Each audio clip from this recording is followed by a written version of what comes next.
You, Jessica, long time no see." At that voice, I was startled. There she was, the woman who had tormented me throughout high school, adorned with glittering jewels on her fingers and neck. It seemed she was still living the high life. "I am Jessica, 46 years old. I married Logan, whom I met in college, 2 years after graduation. We had trouble conceiving, and at this age, I have an only child who just started preschool. Since he's still quite dependent, I brought him along to the high school reunion.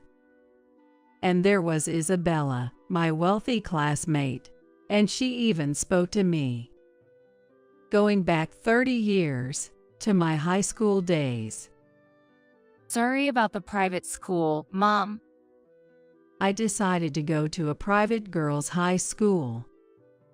"Sorry, honey, I can't afford to pay all your tuition."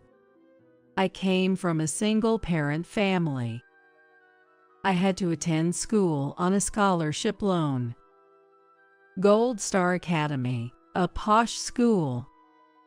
There had a ranking system where students entering from kindergarten were called pure gold.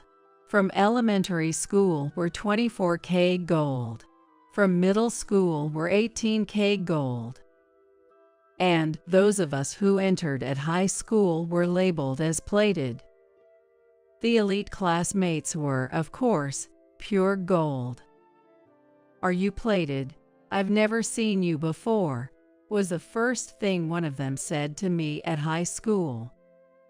From what I heard from other classmates, this wealthy classmate's father was the CEO of a major company.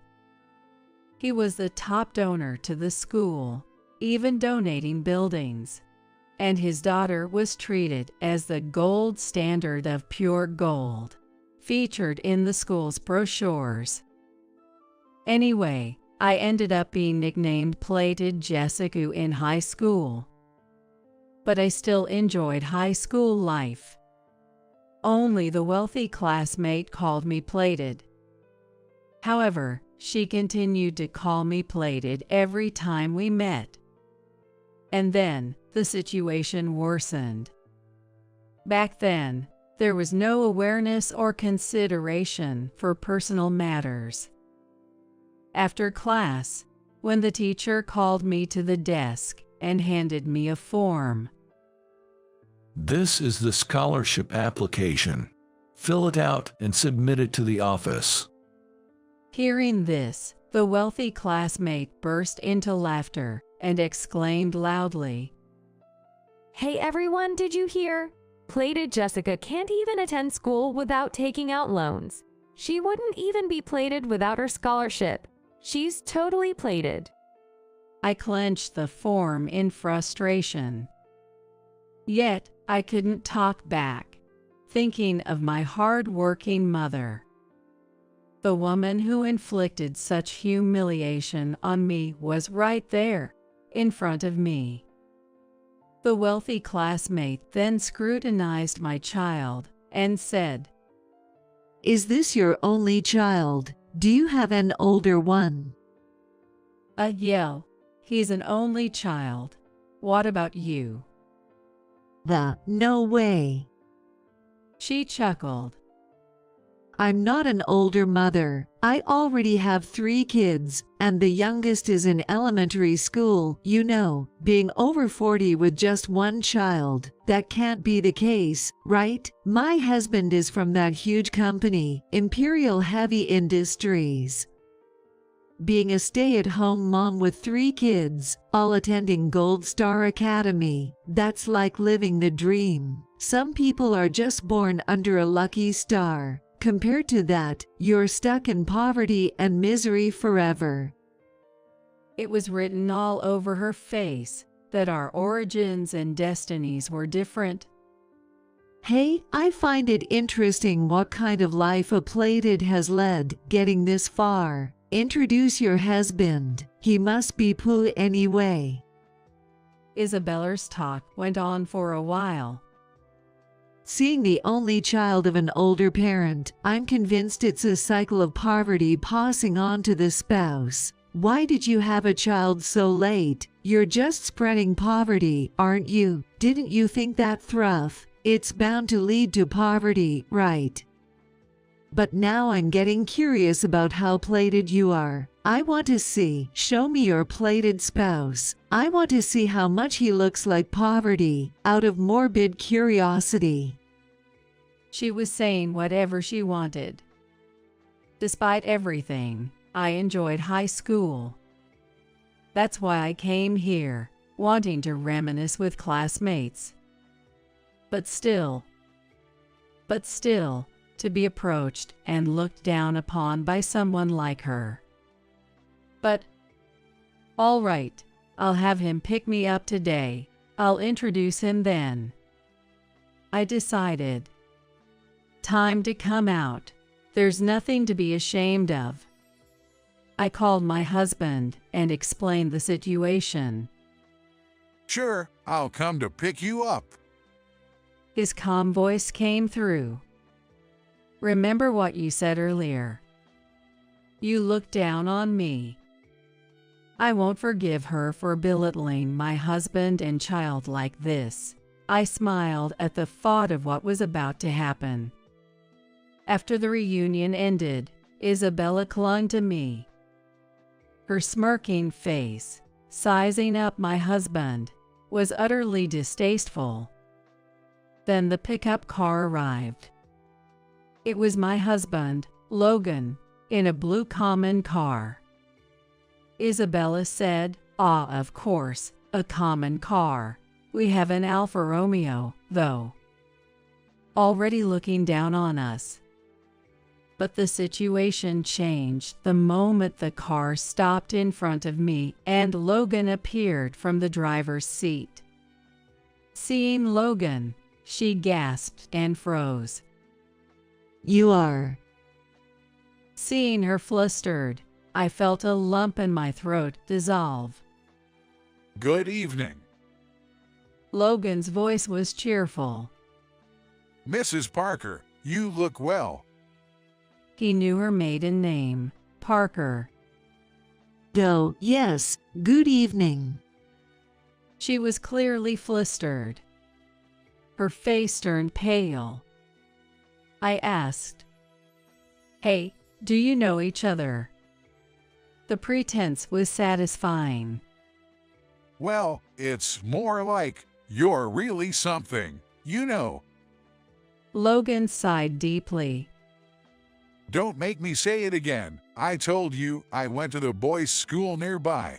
This lady, she confessed her love to me during Valentine's in our sophomore year, suddenly acting all high and mighty, saying I suppose I could date you. Isabella was trembling slightly. But I had never actually talked to her. Being confessed to by a stranger, there's not much you can do. I turned her down, but then she threw her gift on the ground and screamed, "Pretend I dumped you," and ran off. It's an old story, but it must be a dark chapter for her. So, you did tell everyone, as promised, right, that I dumped you. Isabella was still pale, barking out her words. I did say, she asked me to pretend she dumped me, up to that point. What?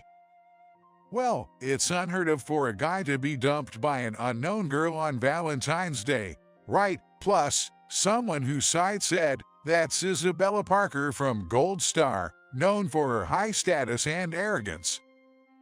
You were so flashy, I ended up recognizing your face from occasionally passing by. When Jessica mentioned your name, it all came back to me. If you wanted to meet me, I had no reason to refuse. Logan remained cool as ever. I said, with a bit of sarcasm, "Well, she was so persistent about meeting you." But it's true. I was just accommodating her request. Then I added, I had told Logan about being called plated in high school. When I mentioned a Parker, he remembered. We've often laughed about it together. But to think that you had once confessed your love to Logan, I never knew until now. For the record, I was the one who got proposed to by him. I stressed a laughing stock part. But yes, that's the reality. Elitist classmate who looked down on others using her parents' wealth. She was the real joke, thinking she was superior for such trivial reasons. And she's still at it, which is quite comical. Well, since this could turn into a long conversation, please take a seat in the back, Logan offered. Isabella climbed in, her legs trembling, which I didn't miss. But I was soon to realize that her anxiety had another cause. No sooner had she settled in the car than she blurted out, I heard from my husband that you've joined Imperial Heavy Industries as a management consultant." Yes, that's correct. Logan responded. Why? How could it be Plated's husband? She began to rant again, sitting in the back seat. Her yapping was much like a noisy Pomeranian. "You're with Imperial Heavy Industries now." I was clueless. Logan didn't often talk about his work. He stopped the car, turned off the engine, and turned to look at the back seat. Imperial Heavy Industries is struggling. You might have sensed that. That's why they brought me in, the guy who fixed Samson Electronics. Samson Electronics. The well-known electronics firm in Korea. He was now tackling Imperial Heavy Industries with the same expertise that had revived Samson. But why, of all people, does it have to be Plated's husband? In her panic and hysteria, Isabella raised her voice, causing Logan and me to exchange looks of disbelief. "This is troublesome," Logan noted. Because both my wife and I have the last name Brown. It's a common name, so of course I wouldn't know you guys were married. Well, yo. I offered support to Logan, now at a loss for words. Thinking that a poor Plated couldn't possibly marry such an excellent man is just your prejudice. Face the reality. The reality. Isabella was silenced, and my ignorance of Logan's role at Imperial Heavy Industries led the situation to evolve in unforeseen ways. "Well, I came here because my wife asked me to," Logan continued. You said her husband must be poor. That's what you said, right? He asked her directly. To be honest, I think your husband will end up poorer than me. What? She barked again at the sudden declaration. It was a cry of surprise, wondering what it was this time. Logan continued. At Imperial Heavy Industries, I found the organization stuck in an old hierarchical system. It doesn't fit with the modern performance-based management. There was a lot of wasteful spending. It's only natural for employees who don't produce results to get demoted. And I was in charge of that assessment. I compiled a list of underperforming employees to present to the company, and your husband's name was on that list. What? The sudden mention of layoffs hit her like a bolt from the blue, her voice flipping in shock. He's a director without delivering any performance. When I asked why, it turned out he was hired through family connections. Just a managerial position to play around on so-called business trips. With the management reform, such people were the first to go. What? Isn't he on a business trip right now? I think there will be news for him when he returns. What? Isabella's mouth trembled, no trace of her former elitism. Mommy, that lady is so noisy. My son, James, who was supposed to be asleep, covered his ears and spoke up. Let's be quiet and leave her alone. I soothed James while glaring disdainfully at Isabella, suddenly faced with such distressing news. I hadn't expected things to come this far. But it must be an unbearable reality for her. But serves her right. Logan sighed. Raising 3 kids, being wealthy and all that, but honestly, if your husband gets laid off approaching 50, it'll be tough. You'll need to work too, but it's his fault for slacking off in a nepotism job. The world doesn't run on privilege alone. I hope you'll welcome him warmly. Luck needs the push of effort to become a real force. You shouldn't be complacent. Logan spoke earnestly, adding, sorry, but cutting costs is my job. I was surprised by his words, but I felt a desire to repay her for making fun of our child.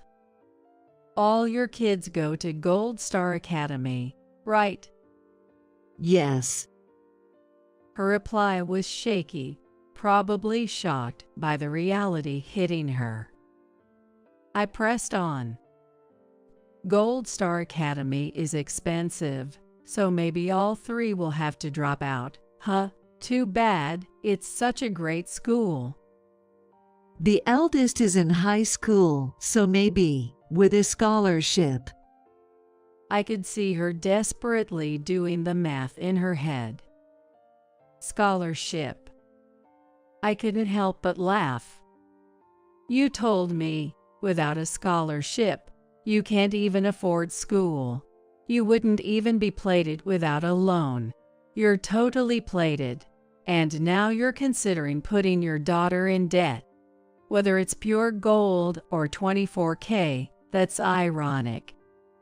Words can come back like a boomerang. Serves you right. Good luck at this age. My husband paid off my scholarship in full. Do you have anything lined up? Well, do your best. She was speechless.